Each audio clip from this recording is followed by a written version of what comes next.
देख लेते हैं थोड़ा सा ये, 1 न्यूटन में कितने डाइन होते हैं, ये आपको प्रूव करने के लिए दिया जा सकता है, क्योंकि ये इंपॉर्टेंट चीजें हैं। ठीक है, अभी ये सबसे पहले ये देखेंगे 1 न्यूटन में कितने डाइन होते हैं, उसके बाद इसके जस्ट बाद अभी तुरंत देखेंगे कि 1 जूल में कितने अर्ग होते हैं। ठीक है, अब उससे पहले मैं आप सभी को बता दूं कि न्यूटन क्या है, डाइन क्या है। ठीक है, आप सभी को पता होगा बल का मात्रक क्या होता है, न्यूटन। बल का एसआई मात्रक न्यूटन होता है। बल का एसआई मात्रक क्या होता है, न्यूटन होता है। लेकिन हम बात करें अगर बल का सीजीएस मात्रक का, तो बल का सीजीएस मात्रक क्या होता है, डाइन होता है। बल का सीजीएस मात्रक क्या होता है, डाइन होता है। अभी जैसा कि देखिए, ये मतलब पूछा गया 1 न्यूटन में क्या कितना डाइन होगा, क्वेश्चन हम दरअसल ये बोल रहे हैं। ठीक है, क्वेश्चन क्या बोल रहा है कि 1 न्यूटन में कितना डाइन होगा, मतलब यहाँ पे बल का एसआई मात्रक दे दिया है, अब बल का सीजीएस मात्रक में हमको पूछ रहा है कि 1 न्यूटन में क्या डाइन होगा, बता दो भाई। ठीक है, हमको उसके लिए सबसे पहले एक फॉर्मूला को याद करना होगा, और वो फॉर्मूला ये है। देखिए यहाँ पर N2 जो है ना, N2 पहले मैं आपको समझा देता हूँ कि N2 क्या होता है, M1 N1 क्या होता है, M1 L1 जो भी है वो सब क्या होता है। जैसे देखिए सबसे पहले अभी हम इसको 2 भाग में बांट लेते हैं। एक भाग में हम लिख देते हैं SI, दूसरा भाग में हम लिख देते हैं CGS। ठीक है, एक भाग में हमने लिख दिया SI और दूसरा भाग में हम क्या लिख दिए कि CGS लिख दिए। देखिए अब जरा गौर से देखिएगा आप लोग कि देखिए यहाँ पर N1 क्या दे रखा है, न्यूटन, एक पहला वैल्यू, N1 मतलब N मतलब वैल्यू, मान। अब देखिए जरा पहला वैल्यू दे रखा अपने पास, पहला वैल्यू क्या दे रखा है, N1 में क्या दे रखा है, 1, 1 न्यूटन। N2 पूछ रहा है, N2 पूछ रहा है कितना डाइन होगा भाई साहब। ठीक है, N1 दे रखा है 1, N2 पूछ रहा है कितना डाइन। ठीक है, अब जरा एक बात बताइए, बल का एसआई मात्रक, अब देखिए इसमें कुछ ना कुछ देखिए, जब हम बल का क्या लिखते हैं, डायमेंशन, बल का क्या होता है, डायमेंशन, पहले मैं लिख देता हूं, बल का डायमेंशन क्या होगा, डायमेंशन होता है M1 ML1 और T पे पावर -2, ये इसका डायमेंशन होता है। डायमेंशन क्या होता है हम आपको जस्ट अगले वीडियो में तुरंत बता देंगे कि डायमेंशन क्या होता है। ठीक है, आप इस सभी के लिए बेफिक्र रहिए, अब बस पढ़ने पे ध्यान दीजिए, करना क्या करना है अब आपको सभी को अच्छे से बता दिया जाएगा। डायमेंशन क्या है, एक एक चीज आपको बताया जाएगा, अगर नहीं समझ में आएगा तब आप बोलिएगा आके। ठीक है, अब बस पढ़ाई करिए। ठीक, आइए देखिए इसका डायमेंशन होता है, फिलहाल अभी देख लीजिए, M पे पावर 1, L पे पावर 1 और T पे पावर -2। बल का डायमेंशन क्या होता है, मेरे साथ बोलिएगा, M पे पावर 1, L पे पावर 1, T पे पावर -2 होता है। ठीक है, देखिए यहां पर M का अर्थ क्या है, मास, मास M1 यानी कि बोले तो मास, द्रव्यमान। ठीक है, अब देखिए इसमें भी डाइन लगा रहे, इसमें भी मास होगा, इसको बोला जाता है M2, इसको क्या बोला जाता है, M2। यहाँ पर भी M, देखिए M का मतलब द्रव्यमान ही है, लेकिन द्रव्यमान पहला, द्रव्यमान दूसरा। दूसरा हम बात करें L1, लंबाई का, किसका बात कर रहे हैं हम, लंबाई का, किसका बात कर रहे हैं हम फिलहाल, लंबाई का। यहाँ पर L2 तो ये भी लंबाई ही होगा। दूसरा बात करें हम T1 का, T1 बोले तो समय, और T2 बोले तो ये भी समय। ओके, ठीक है,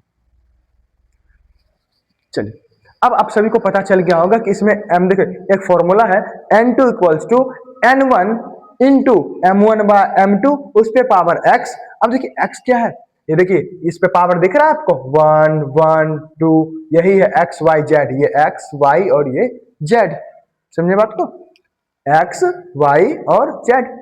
M पे पावर जो भी बनेगा वो X, देखिए M पे पावर क्या बन रहा है, एक, L पे पावर जो भी बनेगा वो Y का काम करेगा, L1 बाय L2 बाय उस पे power Y, T1 bye T2 उस पे पावर Z।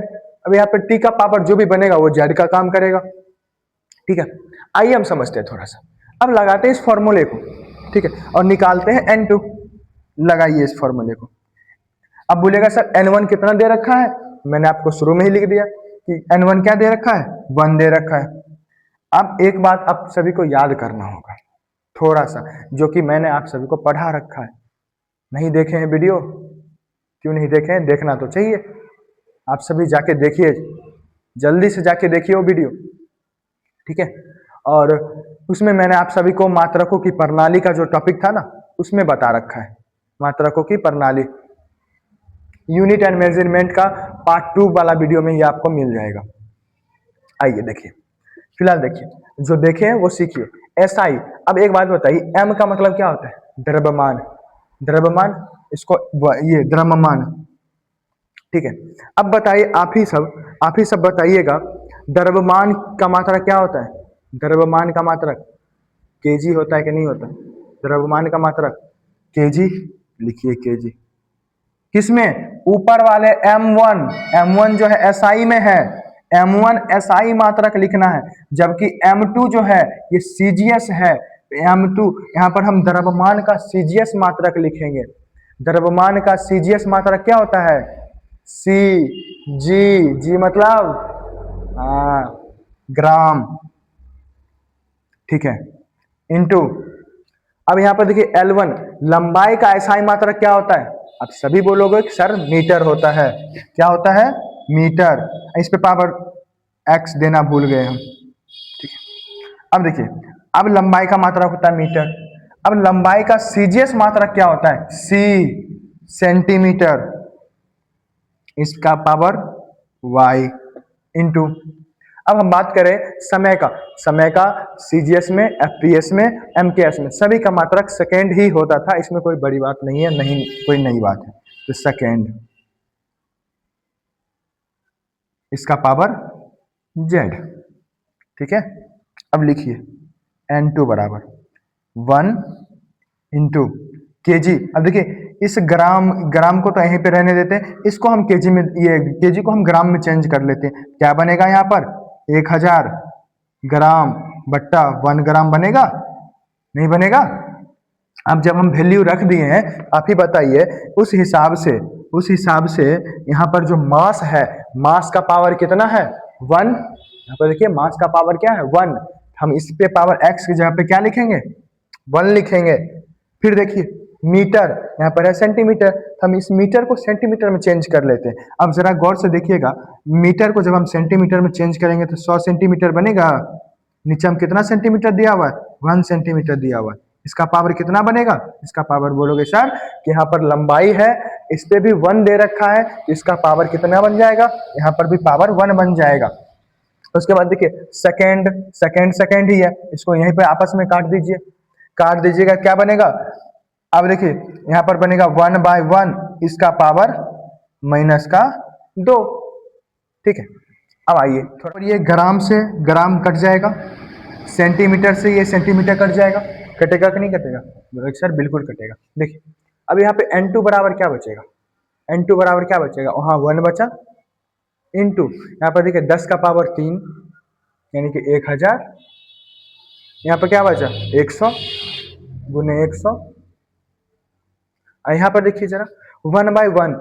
अब देखिए आप सभी को पता होगा कि 1 पे कुछ भी पावर रहे उसका वैल्यू 1 ही होता है। 1 पे पावर कुछ भी रहे उसका वैल्यू 1 होता है। यहाँ पर भी हम लिख दिए इंटू 1। अब जरा गौर से आप देखिएगा ना, N2 बराबर बनेगा 10, इस पे मतलब 1 पे 5 जीरो, 1 पे 5 जीरो मतलब 1 लाख, है ना। N2 बराबर क्या आ जाएगा? आप बोलोगे सर 10 पे पावर 5, इसको हम ऐसे लिख सकते हैं ना? बिल्कुल लिख सकते हैं। हमारा जो ये आया है 10 पे पावर 5, N2 बराबर क्या आया है? 10 पे पावर 5 डाइन। क्या डाइन? डाइन, सीजीएस मात्रक। अभी हमने देखा कि कैसे 1 न्यूटन को डाइन में कन्वर्ट किया जा सकता है। समझे बात को? ये आई होप कि पूरा समझ गए होंगे, इसमें कोई ऐसा कुछ बड़ा मसला नहीं है कि नहीं समझ में आया होगा ऐसा वाला बात। आइए मैं आपको फिर से एक बार एक्सप्लेन कर देता हूँ ताकि आपको और ज़्यादा क्लैरिटी मिले। सबसे पहले देखिए कि हमने बल का एक डायमेंशन लिखा, डायमेंशन निकालना हम आपको सिखाएंगे। बल का डायमेंशन फिलहाल याद कर लीजिए, m पे पावर 1, l पे पावर 1, t पे पावर -2 होता है, ठीक है। अब बल का डायमेंशन के साथ ही साथ आपको एक और फॉर्मूला याद रखना पड़ेगा, और ये फॉर्मूला ये है कि N2 बराबर होता है N1 इंटू M1/M2 उस पे पावर x इंटू L1/L2 उस पे पावर y इंटू T1/T2 उस पे पावर z। ये फॉर्मूला याद कर लिया। अब देखिए हम इसको दो भाग में बांटे, चूंकि ये जो न्यूटन है ना बल का एसआई मात्रक है, एसआई मात्रक को एसआई मात्रक की तरफ, हमको डाइन जो है ना यही बल का ही मात्रक है लेकिन सीजीएस मात्रक है, इसलिए सीजीएस को सीजीएस की तरफ लिख दिया। अब जब लिख दिया तो देखिए m1 क्या है, द्रव्यमान है, L1 क्या है, लंबाई है, T1 क्या है, समय है, जैसे यहाँ पर MLT।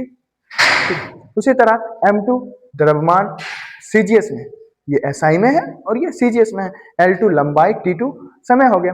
अब देखिए जरा N2 का फॉर्मूला रख दिए। अब जरा देखिए M1 आप सभी को पता होगा कि मास द्रव्यमान का केजी में, ये द्रव्यमान का एसआई में मात्रा क्या होता है सर, बोलोगे केजी होता है। अब फिर वही मैं पूछूं कि भाई साहब ये बताइए कि M2 यानी कि द्रव्यमान का सीजीएस में मात्रा क्या होता है, तो सीजीएस में बोलोगे सर ग्राम होता है। उसी प्रकार मैं फिर से पूछूं आपको, भाई साहब बताइए लंबाई का एसआई मात्रा क्या होता है, सर आप बोलोगे मीटर होता है।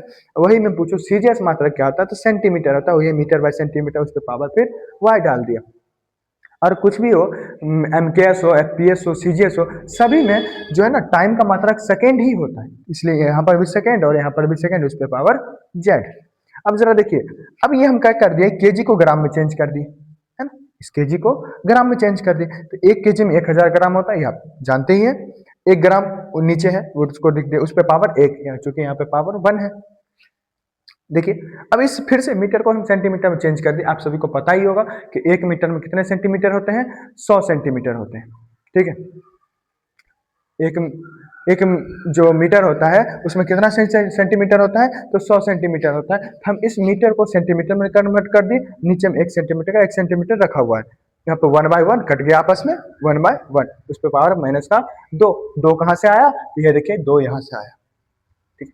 अब जरा गौर से देखिएगा कि N2, अब हम क्या कर दिए, इस ग्राम को से काट दिए, सेंटीमीटर को सेंटीमीटर आपस में कट कर लिया, बचा क्या यहाँ पर 1000, यहाँ पर 100, यहाँ पर और 1 इधर भी। आप सभी को एक चीज पता ही है, 1 पे पावर कुछ भी होगा उसका वैल्यू 1 ही होगा।